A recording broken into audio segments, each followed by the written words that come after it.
টেকসই উন্নয়ন, স্বাস্থ্য ঝুঁকি, প্রতিটি ক্ষেত্রে সমতা নিশ্চিত করা, নারী ক্ষমতায়ন সহ নানা বিষয় নিয়ে ৭৯তম জাতিসংঘ সাধারণ পরিষদ অধিবেশনের দ্বিতীয় দিন সাইড ইভেন্টে আলোচনা হয়েছে।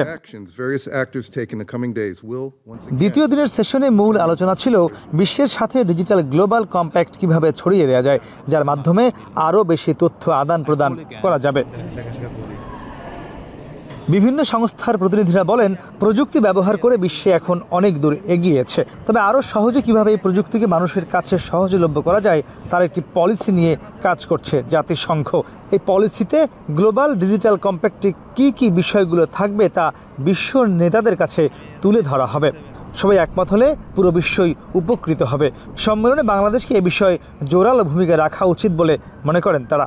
কানেক্টিভিটিটা এখন অনেক ইজি হয়ে যাওয়াতে এখন প্রত্যেকটা ক্ষেত্রে, এটা আপনার ডেভেলপমেন্ট বলেন, এটা হিউম্যানিটেরিয়ান অ্যাক্টিভিটি বলেন, এডুকেশন বলেন, ক্লাইমেট চেঞ্জ বলেন, প্রত্যেকটা জায়গাতে রিসোর্সেস খুব ইজিলি শেয়ার করা যাচ্ছে এবং তারা সেই জায়গাটাতে জোর দিচ্ছেন যাতে আইসোলেটেড কমিউনিটিগুলোকেও এখানে কানেক্টেড করা যায় এবং প্রত্যেকে যাতে বেনিফিশিয়ারি হয় এবং প্রত্যেকে উপকৃত হয়। এটাই হচ্ছে তাদের এই গ্লোবাল ডিজিটাল কম্প্যাক্টের মূল উদ্দেশ্য।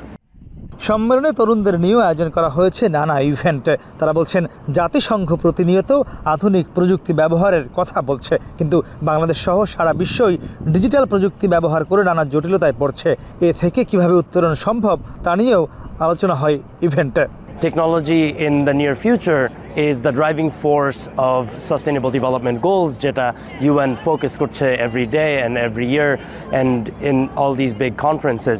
Artificial intelligence, the power of data, এগুলো যখন ইন্টিগ্রেট করা না হয় তখন Sustainable Development গোলগুলো রিচ করতে আমাদের দেরি হয়ে যায়। I am a big proponent of technology and an advocate of it, যে এটার ইন্টিগ্রেশনটা অবশ্যই আমাদের অগ্রগতির দিকে নিবে আমাদেরকে। এবারের জাতিসংঘ সম্মেলনে বাংলাদেশের হয়েও বেশ কয়েকজন তরুণ অংশ নিচ্ছেন। এছাড়া সম্মেলনের তৃতীয় দিন থেকে বাংলাদেশ সরকারের প্রতিনিধিদের অংশ নেওয়ার কথা রয়েছে। বিশ্বজুড়ে তথ্য প্রযুক্তির ব্যবহার আরও কীভাবে সহজ করা যায়, সম্মেলনের দ্বিতীয় দিন তা ছিল আলোচনার মূল বিষয়। এই সম্মেলনে আগামী 2 দিন তরুণের চোখে ভবিষ্যৎ বিশ্ব কেমন হবে তা আলোচনায় গুরুত্ব পাবে। আর 24 সেপ্টেম্বর থেকে শুরু হবে এবারের জাতিসংঘ সাধারণ পরিষদের অধিবেশনের মূল পর্ব, যেখানে ধাপে ধাপে জাতিসংঘভুক্ত 193টি দেশের 148টি দেশের সরকার প্রধানরা বক্তব্য রাখবেন।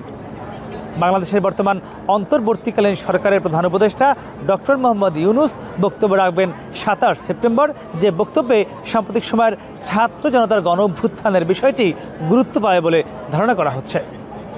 মাহমুদ রাকিব, এখন নিউ ইয়র্ক, যুক্তরাষ্ট্র। কালার এক্সপার্ট, জর্জ স্যাপ এবং মাইল্ড অন হ্যান্ডস টেকনোলজি সমৃদ্ধ অরিক্স ক্রিস্টাল ওয়াশ আপনার লন্ড্রি এক্সপার্ট।